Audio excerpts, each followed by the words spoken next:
வணக்கம் மக்களே. நம்ம கார்த்திக் கதையில நவம்பர் 12 என்ன நடக்க போகுது அப்படிங்கறத பத்தி தாங்க இந்த வீடியோல இப்ப நம்ம பார்க்க போறோம். இந்த வீடியோவுக்கு மறக்காம லைக் பண்ணிக்கோங்க. நீங்க லைக் பண்றது தான் எங்களுக்கு அடுத்து வீடியோ போடுறதுக்கு ரொம்பவே இன்ட்ரெஸ்டிங்கா இருக்கும். ஸோ மறக்காம லைக் பண்ணிட்டு இந்த வீடியோவை பாருங்க. என்ன நடக்குது அப்படின்னா, நம்ம தீபாவதி வந்துட்டு நேரா பாட்டி கிட்ட போயிட்டு கேக்குறாங்க. பாட்டிமா, இது மாதிரி அம்மன் சிலை காணாம போன சிலைய உங்க பேரன்தான் கண்டுபிடிச்சு கொடுத்தாராம்ல. அதுக்கு பாட்டி சொல்றாங்க, ஆமா, என் பேரன்தான் கண்டுபிடிச்சு கொண்டாந்து கொடுத்தான். அதுக்கு என்னப்போ? அதுக்கு தீபாவதி கேக்குறாங்க, இல்ல பாட்டி, உங்க பேரன் இன்னும் ஊருக்கே வரல அப்படின்னு கேள்விப்பட்டேன். சோ எப்படி உங்க பேரை வந்துட்டு அம்மன் சிலைய கண்டுபிடிச்சு கொண்டுட்டு வந்திருக்க முடியும்? அதுக்கு பாட்டி சொல்றாங்க, இங்க பாரு, நீ தேவையில்லாம ஒரு சில கேள்விகளை என்கிட்ட கேட்டுக்கிட்டு இருக்கியோ அப்படின்னு தோணுது. இங்க பாரு, ஏதோ பாவம் கோவில்ல யாருமே இல்லாம இருந்த பாவம் அப்படின்னு நினைச்சுதான் நான் இங்க கூட்டிட்டு வந்தேன். கூட்டிட்டு வந்ததுல இருந்தே நீ தேவையில்லாம பல கேள்விகளை என்கிட்ட கேட்டுக்கிட்டு இருக்க. நீ கேக்குறது எனக்கு கொஞ்சம் கூட பிடிக்கவே இல்லை, ஞாபகம் வச்சுக்கோ. இது கேட்டதும் அந்த தீபாவதி சொல்றாங்க, சாரி பாட்டி, நான் எதுவும் கேட்கல அப்படின்ட்டு. அப்ப பாட்டி சொல்றாங்க, இங்க பாரு, நீ எந்த ஊருக்காரி ஃபர்ஸ்ட், எந்த ஊர்ல இருந்து வந்திருக்க சொல்லு அத ஃபர்ஸ்ட். இது கேட்டதும் தீபாவதி ரொம்ப அதிர்ச்சி ஆகுறாங்க. ஐயோ, இந்த பாட்டி நம்ம பத்தின விஷயங்களை கேக்குதே, நம்ம சொல்லாம இருந்தா பிரச்சனை ஆகிருமே. சரி, ஏதாவது சொல்லி சமாளிப்போம் அப்படின்னு பாட்டி கிட்ட, நான் பக்கத்தூர்ல இருந்து வந்தேன் அப்படின்னு. அப்ப பாட்டி கேக்குறாங்க, பக்கத்தூர்ல எந்த இடத்துல உன் வீடு இருக்கு சொல்லு. நீ எதுக்காக கோயிலுக்கு வந்த, ஏன் அங்க மயங்கி கிடந்த சொல்லு அப்படின்னு. அப்போ தீபாவதி வந்துட்டு, பாட்டி பாட்டி, கிச்சன்ல கொஞ்சம் வேலை இருக்கு, நான் போய் அந்த வேலையை முடிச்சிட்டு நான் உடனே வந்து உங்களுக்கு பதில் சொல்றேன். இது கேட்டதும் பாட்டி சொல்றாங்க, சரி சரி போயிட்டு வா, உனக்காக காத்துக்கிட்டு இருக்கேன். இது கேட்டதும் தீபாவதியும் சரிங்க பாட்டி அப்படின்னு சொல்லிட்டு திரு திருன்னு முழிக்கிறாங்க. அப்போ தீபாவதி கிச்சனுக்கு போனதோட பாட்டி நினைக்கிறாங்க, இவகிட்ட கண்டிப்பா ஏதோ ஒரு ரகசியம் இருக்கு. எப்ப பார்த்தாலும் என் பேரன் கார்த்திய பத்தியே இவ விசாரிச்சுக்கிட்டே இருக்காளே, என்னவா இருக்கும் அப்படின்னு பாட்டி சந்தேகப்படுறாங்க. தீபாவதி ரூமுக்கு போனதோட, ஆகா, இந்த பாட்டிக்கு நம்ம மேல சந்தேகம் வந்துருச்சு. முழுசா சந்தேகம் வந்து நம்ம யாரு அப்படின்னு தோன்றதுக்குள்ள இங்க இருக்கிறது எதையாவது கண்டுபிடிக்கணும் அப்படின்னு நினைக்கிறாங்க தீபாவதி. தீபாவதி வந்துட்டு நேரா யாருக்கு போன் பண்றாங்கன்னா, அந்த அசிஸ்டன்ட்ஸுக்கு ஃபோன் பண்றாங்க. அவங்க ஃபோன் அட்டன் பண்ணி, சொல்லுங்க மேடம் அப்படின்னு சொல்ல, தீபாவதி சொல்றாங்க, இங்க பாருங்க, இங்க இருக்கிற பாட்டிக்கு என் மேல சந்தேகம் வந்துருச்சு. சோ ரொம்ப நாள் என்னால இங்க தங்க முடியாது. அங்க ஏதாவது உங்களுக்கு இன்ஃபர்மேஷன் வந்துச்சா அந்த கார்த்திகை பத்தி? அதுக்கு அவங்க சொல்றாங்க, இல்ல மேடம், அவரை பத்தி எந்த வகையிலயும் எங்களுக்கு இன்ஃபர்மேஷன் கிடைக்கவே இல்லை. நீங்க தான் கடைசி ஒரு நம்பிக்கை. அப்ப தீபாவதி சொல்றாங்க, சரி ஓகே, நான் பாத்துக்கிறேன் அப்படின்னு சொல்லிட்டு போனை கட் பண்றாங்க. அப்ப தீபாவதி நினைக்கிறாங்க, ரொம்ப நாள் இந்த வீட்டுல இருக்க முடியாது அப்படின்னு தெரிஞ்சு போச்சு. கூடிய சீக்கிரம் இந்த பாட்டியை நம்மளை பத்தி கண்டுபிடிச்சிரும் அப்படின்னு தெரிஞ்சு போச்சு. இப்ப நம்ம என்ன பண்றது அப்படின்னு ஒரே யோசனையா இருக்காங்க தீபாவதி. அப்ப தீபாவதி என்ன பண்றாங்கன்னா, வெளியில வராங்க. பாட்டி நிக்கிறத பாத்துட்டு, ஆஹா, இந்த பாட்டி இன்னும் இந்த இடத்த விட்டு போகலையா? இதுக்கு மேல இந்த இடத்துல இருந்தோம் அப்படின்னா இந்த பாட்டி கண்டிப்பா நம்மள்ட்ட கேள்வி கேட்கும் அப்படின்ட்டு எஸ்கேப் ஆகுறாங்க. அப்ப பாட்டி யோசிக்கிறாங்க, கண்டிப்பா இவளுக்கு பின்னாடி ஏதோ ஒரு காரணம் இருக்கு. இவ யாரோ எவரோன்னு தெரியாம இந்த வீட்டுக்குள்ள விட்டது ரொம்ப தப்பா போச்சு. எப்ப பார்த்தாலும் என் பேரன் என்ன பண்றான், என் பேரன் எங்க அப்படின்னு கேட்டுக்கிட்டே இருக்கா.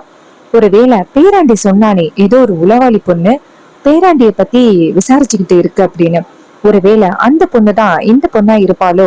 எதுக்கும் பேராண்டியை சந்திச்சு நம்ம விஷயத்தை கேட்போமா அப்படின்னு நம்ம பாட்டி நினைக்கிறாங்க. பாட்டி என்ன பண்றாங்கன்னா, நேரா ஹீரோவுக்கு போன் பண்றாங்க. ஹீரோ போன் அட்டன் பண்ணி, சொல்லுங்க பாட்டி. அப்ப பாட்டி சொல்றாங்க, ஐயா பேராண்டி, உன்னை கொஞ்சம் சந்திக்கணுமே.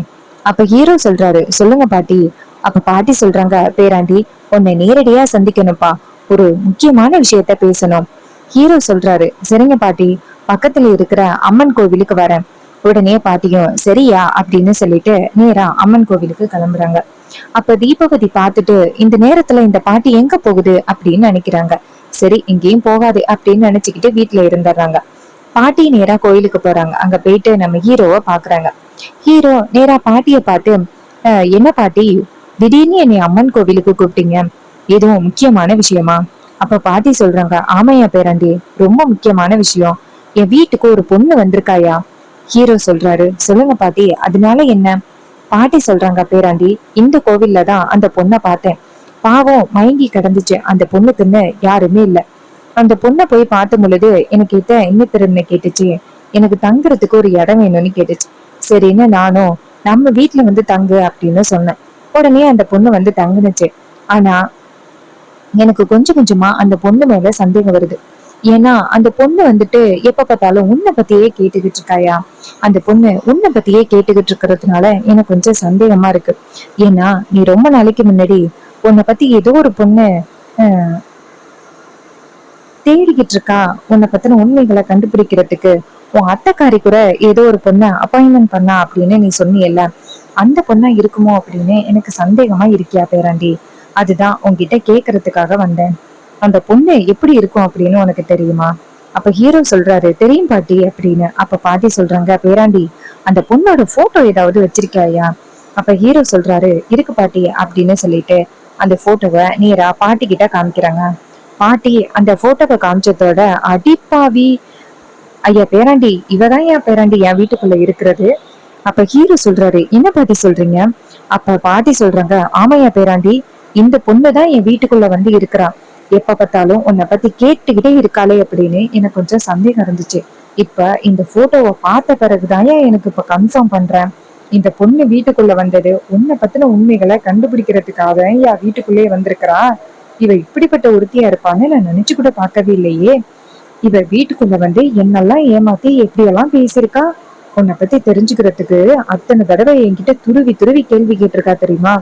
ஏதோ நான் கொஞ்சம் சுதாரிப்பா இருந்ததுனால உன்னை பத்தி நான் எதுவுமே சொல்லல. இல்லைன்னா அவ கேட்டதுக்கெல்லாம் பதில் சொல்லியிருப்பேன் தெரியுமா. பேராண்டி இவ சாதாரண ஆள் இல்லைன்னு நல்லாவே தெரிஞ்சு போச்சியா. எப்படி வந்துட்டு உண்மையை கண்டுபிடிக்கிறதுக்காக வந்திருக்கா பாரு அப்படின்னு. அப்ப ஹீரோ சொல்றாரு, பாட்டி உங்களுக்கு நல்லா ஞாபகம் இருக்கா? இந்த பொண்ணுதான் அங்க வந்திருக்காங்களா? அப்ப பாட்டி சொல்றாங்க, ஆமையா பேராண்டி, எனக்கு நல்லா ஞாபகம் இருக்கியா. என் வீட்டுல வேலை பார்த்துக்கிட்டு இருக்கிற பொண்ணா ஞாபகம் இல்லைன்னு சொல்ற. நீ வேணும்னா வா, இப்பயே காமிக்கிறேன். இல்லையா, நீ வரவேணாயா. எப்படியும் அவ நீ எப்ப வருவா அப்படின்னு தான் காத்துக்கிட்டு இருக்கா, உன்னை பத்தின விஷயங்களை அந்த ஈஸ்வரி கிட்ட சொல்றதுக்காக. அதனால நீ வரவேணாம், அவளை நான் டீல் பண்ணிக்கிறேன். இதை கேட்டதும் ஹீரோ சொல்றாரு, சரிங்க பாட்டி. இதை கேட்டதும் பாட்டி சொல்றாங்க, சரியா, இந்த விஷயத்த கேக்குறதுக்காக தான் உன்னை கூப்பிட்டேன், நீ போயா. இது கேட்டதும் ஹீரோவும் சரிங்க பாட்டி அப்படின்னு சொல்லிட்டு நேரா வீட்டுக்கு போறாங்க. அங்க போனதும் நேரா ஹீரோ ரேவதிய பார்த்து என்னாச்சு அப்படின்னு கேட்க, அப்ப ஹீரோ சொல்றாரு, ஒரு அத்தை என்னை பத்தி தெரிஞ்சுக்கிறதுக்காக ஒரு பொண்ணை அப்பாயின்மெண்ட் பண்ணிருக்காங்க அப்படின்னு சொன்னல, அந்த பொண்ணு இப்ப பாட்டி வீட்டுல இருக்காளாம். இதை கேட்டதும் ரேவதிக்கு ரொம்ப அதிர்ச்சி. என்னங்க சொல்றீங்க, பாட்டி வீட்டுல இருக்காளா அந்த பொண்ணு? அப்ப உங்களை பத்தின விஷயங்கள் நிறைய தெரிஞ்சிருப்பாங்களே, தெரிஞ்சுக்கிட்டா அம்மா கிட்ட வந்து சொல்லிருவாங்களே. அப்ப ஹீரோ சொல்றாரு, பாட்டிக்கு அந்த பொண்ணு மேல சந்தேகம் வந்ததுனால என்கிட்ட வந்து கேட்டாங்க, அந்த பொண்ணை நீ பாத்திருக்கியா அப்படின்னு. அப்பதான் நான் பாட்டி கிட்ட போட்டோவை காமிச்சேன். பாட்டி அந்த போட்டோவை பார்த்ததோட கன்ஃபார்ம் பண்ணிட்டாங்க, இதுதான் அந்த பொண்ணு அப்படின்னு. அப்ப பாட்டி என்ன சொன்னாங்கன்னா, அந்த பொண்ணை நான் டீல் பண்ணிக்கிறேன், நீ வரவேணா அப்படின்னு சொல்லிட்டாங்க. நானும் பாட்டி கிட்ட சரின்னு சொல்லிட்டேன். பாட்டி அந்த பொண்ணு கிட்ட எந்த வகையில பேசணுமோ அந்த வகையில பேசிப்பாங்க. சோ நீ கவலைப்பட வேண்டிய அவசியம் இல்ல. இதை கேட்டதும் ரேவதி சொல்றாங்க, அப்படியா? அப்ப ஹீரோ சொல்றாரு, ஆமா அப்படின்னு. இதை கேட்டதும் ரேவதி ரொம்பவே சந்தோஷப்படுறாங்க.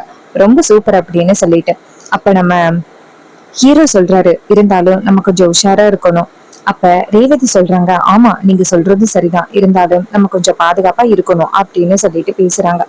அப்ப நம்ம ஹீரோ என்ன பண்றாருன்னா, வீட்டுல இருக்காரு. இன்னொரு பக்கம் நம்ம பரமேஸ்வரி வீட்டுக்கு போறாங்க. அங்க போனதும் தீபாவளி கிச்சன்ல வேலை பார்த்துக்கிட்டு இருக்காங்க. பாட்டி நினைக்கிறாங்க, என் பேரனை பத்தியா நீ விசாரிக்கிறதுக்காக இங்க வந்திருக்கிற, இப்ப பாரு உனக்கு என்ன நடக்க போகுது அப்படின்னு. பாட்டி வந்துட்டு சத்தப்படுறாங்க, எம்மாடி எங்கம்மா இருக்க, இங்க வாமா அப்படின்னு. அப்ப தீபாவளி அங்கிருந்து ஓடி வராங்க. ஓடி வந்து, சொல்லுங்க பாட்டி. அப்ப பாட்டி சொல்றாங்க, ஏமா இந்த வீடெல்லாம் எவ்வளவு தூசியா கிடக்குது பாரு, இதெல்லாம் நீ சுத்தம் பண்றதே கிடையாதா? இங்க பாரு, நீ வீட்டு வேலை பாக்குறேன் அப்படின்னு சொல்லிதானே இங்க வந்த. இப்ப என்னடான்னா ஒரு வேலை கூட பார்க்கவே மாட்டிக்கிற. நீ பாட்டுக்கும் அங்கேயும் இங்கேயும் நடந்துகிட்டு இருக்கிற, வீட்டை சுத்தம் பண்ண. உடனே தீபாவதி சொல்றாங்க, சரிங்க பாட்டி இந்த சுத்தம் பண்ற அப்படின்னு. வீடு ஃபுல்லாவே சரியான சுத்தம் பண்றாங்க. அவங்களால கால் வலி கை வலி தாங்கவே முடியல, அந்த அளவுக்கு சுத்தம் பண்றாங்க. சுத்தம் பண்ணி முடிச்சுட்டு அங்க இருந்து பாட்டி கிட்ட வந்துட்டு, பாட்டி வீடெல்லாம் சுத்தம் பண்ணிட்டேன் பாட்டி. அப்ப பாட்டி சொல்றாங்க, சுத்தம் பண்ணியா? சுத்தம் பண்ண வீடு மாதிரியே தெரியல. அப்ப தீபவதி நினைக்கிறாங்க, அடி பாவி, இந்த மாதிரி நான் எங்கேயுமே வேலை பார்த்ததில்ல, என்ன நல்லா வேலை வாங்கிவிட்டு ஒழுங்கா சுத்தம் பண்ணலன்னு சொல்றியா ச்சே அப்படின்னு நினைச்சுக்கிட்டு பாட்டியை பார்த்து, பாட்டி என்ன பாட்டி இப்படி சொல்றீங்க, எவ்வளவு கஷ்டப்பட்டு வீட்டை சுத்தம் பண்ணிருக்கேன், சுத்தம் பண்ணல அப்படின்னு சொல்றீங்க. அப்ப பாட்டி சொல்றாங்க, சரி சரி, அந்த தோப்புல எல்லாம் நிறைய தேங்காய் எல்லாம் கிடக்கு, நிறைய மட்டை எல்லாம் கிடக்கு, அது எல்லாத்தையும் பொறுக்கி ஒரு இடத்துல போட்டுட்டு வாயேன். உடனே தீபவதியும், பாட்டி நானா? அப்ப பாட்டி சொல்றாங்க, என்ன உன் வயசுல எல்லாம் நான் எவ்வளவு வேலை பார்த்திருக்கேன் தெரியுமா, என்ன இப்படி பேசுற, போய் பொறுக்கி போட்டுட்டு வா. உடனே தீபவதியும் இந்த பண்றம் பாட்டி அப்படின்ட்டு நேரா தோப்புக்கு போயிட்டு எல்லா மட்டை தேங்காய் எல்லாத்தையும் அள்ளி போட்டுட்டு அங்கேருந்து கால் நடக்க முடியாம வராங்க. அப்ப பாட்டி கேக்குறாங்க, என்னம்மா வேலை முடிச்சிட்டியா? தீபவதி சொல்றாங்க, முடிச்சிட்டேன் பாட்டி, கொஞ்சம் ரெஸ்ட் எடுத்துக்கவா. பாட்டி சொல்றாங்க, என்னது ரெஸ்ட் எடுக்கணுமா, மதியான சாப்பாட்டுக்கு இன்னும் ஒன்னும் ரெடி பண்ணல, லட்சுமி ஏதோ அவ வீட்டுல வேலையா அதனால போயிட்டா, ஏதோ விசேஷம்னு, இப்ப நீ மட்டும்தான் இருக்க, துர்காவுக்கெல்லாம் சமைக்க தெரியாது, அதனால நீ தான் சமைக்கணும், போயிட்டு சமைச்சு கொண்டு வா. அதுவும் இன்னைக்கு நல்ல புதன்கிழமை, நீ போயிட்டு ஞாயிற்றுக்கிழமை, அதனால நீ போயிட்டு கறி மீன் எல்லாம் வாங்கி ஒண்ணாந்து வச்சிருக்கேன், எல்லாத்தையும் வகை வகையா சமைச்சு கொண்டுட்டு வா. அப்ப தீபவதி சொல்றாங்க, பாட்டி எனக்கு கால் வலிக்குது பாட்டி. அப்ப பாட்டி கேக்குறாங்க, ஏம்மா நீ சமைக்க மாட்டியா, நான் சமைக்கணுமா? தீபவதி சொல்றாங்க, இல்ல பாட்டி நானே சமைக்கிறேன் அப்படின்னு சொல்லிட்டு நேரா கிச்சனுக்குள்ள போறாங்க. ஷோ, இந்த பாட்டி இருக்கு இன்னைக்கு இப்படி போட்டு வேலை வாங்குது, என்னால சுத்தமா வேலை பார்க்கவே முடியல. அந்த கார்த்தியை பத்தி தெரிஞ்சுக்கிறதுக்கு வந்தா இந்த பாட்டி என்ன ஒரு வழி ஆக்கிரும் போலயே, கொஞ்சம் கூட இந்த பாட்டி என்ன உட்காரவே விட மாட்டேங்குது, இவ்வளவு வேலை கொடுக்குது அப்படின்னு சொல்லிட்டு டென்ஷனா தீபவதி வேலை பார்த்துக்கிட்டு இருக்காங்க. தீபவதி வேலை பார்த்து முடிச்சதோட நம்ம ஹீரோ இருக்காருல்ல, அவருக்கு பாட்டிக்கு போன் பண்ணி, பாட்டி என்னாச்சு பாட்டி? பாட்டி சொல்றாங்க, பேராண்டி அவளுக்கு நல்ல வேலையா கொடுத்துட்டேன், அவ பார்க்க முடியாம பாத்துக்கிட்டு இருக்காயா. அப்ப ஹீரோ சொல்றாரு, பாட்டி பாவம் பாட்டி, அந்த பொண்ணு அந்த மாதிரி எல்லாம் வேலை பார்த்திருக்காது. பாட்டி சொல்றாங்க, பேராண்டி உன்னை வேவு பார்க்கறதுக்காக வந்திருக்கால, அவளை நான் சும்மா விடுவேனா? ஐயா பேராண்டி பாக்கட்டீங்க அப்படின்னு சொன்னதோட ஹீரோவும் சரிங்க பாட்டி அப்படின்னு சொல்றாங்க. அப்புறமா தீபவதி சமையல் எல்லாம் முடிச்சுட்டு அங்கிருந்து வராங்க. வந்துட்டு பாட்டிய பார்த்து, பாட்டி சமையல் எல்லாமே முடிச்சிட்டேன். பாட்டி சொல்றாங்க, எல்லாமே முடிச்சிட்டியா, சரி சரி அவ்வளவுதான் உன் வேலை, நீ வீட்டை விட்டு வெளியில போகலாம்.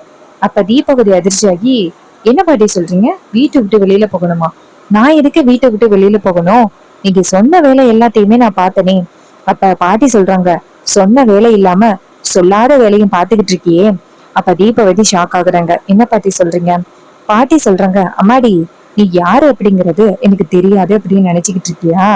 அம்மாடி ஈஸ்வரி அனுப்பின உளவாளி நீ தானே, உன் பேரு கூட தீபவதி, உன்னை பார்த்தா ரொம்ப ஸ்டைலா மாடர்னா இருந்த, நல்லா கிராமத்து பொண்ணு மாதிரி சூப்பரா புடவை எல்லாம் கட்டிக்கிட்டு எல்லா வேலையும் பாக்குற, நான் கூட எல்லா வேலையும் பார்க்க மாட்டியோன்னு நினைச்சேன், ஆனா கஷ்டப்பட்டு எல்லா வேலையும் சொடக்கு போடுறதுக்குள்ள முடிச்சுட்ட, பரவாயில்ல நீ ரொம்ப திறமையான பொண்ணுதான். இதை கேட்டதும் அந்த தீபவதிக்கு ரொம்பவே அதிர்ச்சி, அடி பாவி எல்லாத்தையும் தெரிஞ்சுக்கிட்டுதான் என்ன இப்படி வேலை வாங்கினியா அப்படின்னு. அப்ப பாட்டி கேக்குறாங்க, என்ன எல்லாத்தையும் தெரிஞ்சுக்கிட்டு உன்னை இப்படி வேலை வாங்கினேன் அப்படின்னு பாக்குறியா? உனக்கெல்லாம் அப்படிதான் வேலை கொடுக்கணும், ஏன்னா உண்மையை தெரிஞ்சுக்கணும் அப்படிங்கறதுக்காக இங்க வந்து என்ன வேலை பார்த்துக்கிட்டு இருக்க, உனக்கு அப்படிதான் வேணும். இதை கேட்டதும் தீபவதி ரொம்பவே அதிர்ச்சி ஆகுறாங்க. அப்ப பாட்டி சொல்றாங்க, இங்க பாரு, இதுக்கு மேல இந்த வீட்டுக்குள்ள இருக்கணும் அப்படின்னு ஒரு செகண்ட் கூட யோசிக்காத, வீட்டை விட்டு வெளியில போ அப்படின்னு. தீபவதி நேரா பாட்டியை பார்த்து, இங்க பாருங்க, நீங்க எல்லாருமே சேர்ந்து ஏதோ ஒரு உண்மைய மறைக்கிறீங்க அப்படின்னு மட்டும் நல்லா தெரிஞ்சு போச்சு, ரொம்ப நாள் உண்மைய மறைக்க முடியாது, ஞாபகம் வச்சுக்கோங்க. அப்ப பாட்டி சொல்றாங்க, இங்க பாரு, அதெல்லாம் எனக்கு தெரியும், நீ வேலையை பார்த்துக்கிட்டு வெளியில போ. இதை கேட்டதும் தீபவதி ஷாக் ஆகி அந்த இடத்துல இருந்து வெளியில போறாங்க. தீபவதி போனதும் பாட்டி சொல்றாங்க, இங்க பாரு, உனக்கு அவ்வளவுதான் மரியாதை, இதுக்கப்புறம் என் பேரனை பத்தி தெரிஞ்சுக்கணும் அப்படின்னு இங்க வந்த அவ்வளவுதான். தீபவதி அதிர்ச்சியாகி அந்த இடத்துல இருந்து போறாங்க. சோ இந்த கதை உங்களுக்கு பிடிச்சிருக்கா? இந்த கதை பிடிச்சிருந்துச்சுன்னா இந்த வீடியோவுக்கு மறக்காம லைக் பண்ணிக்கோங்க. நம்ம சேனலை சப்ஸ்கிரைப் பண்ணிட்டு பக்கத்துல உள்ள பெல் ஐகானையும் கிளிக் பண்ணி ஆல்னு செட் பண்ணிக்கோங்க. அப்பதாங்க அடுத்த வீடியோ போடும் பொழுது உங்களுக்கு நோட்டிபிகேஷன் வரும், பார்க்கலாம். தேங்க்யூ ஃபார் வாட்சிங்.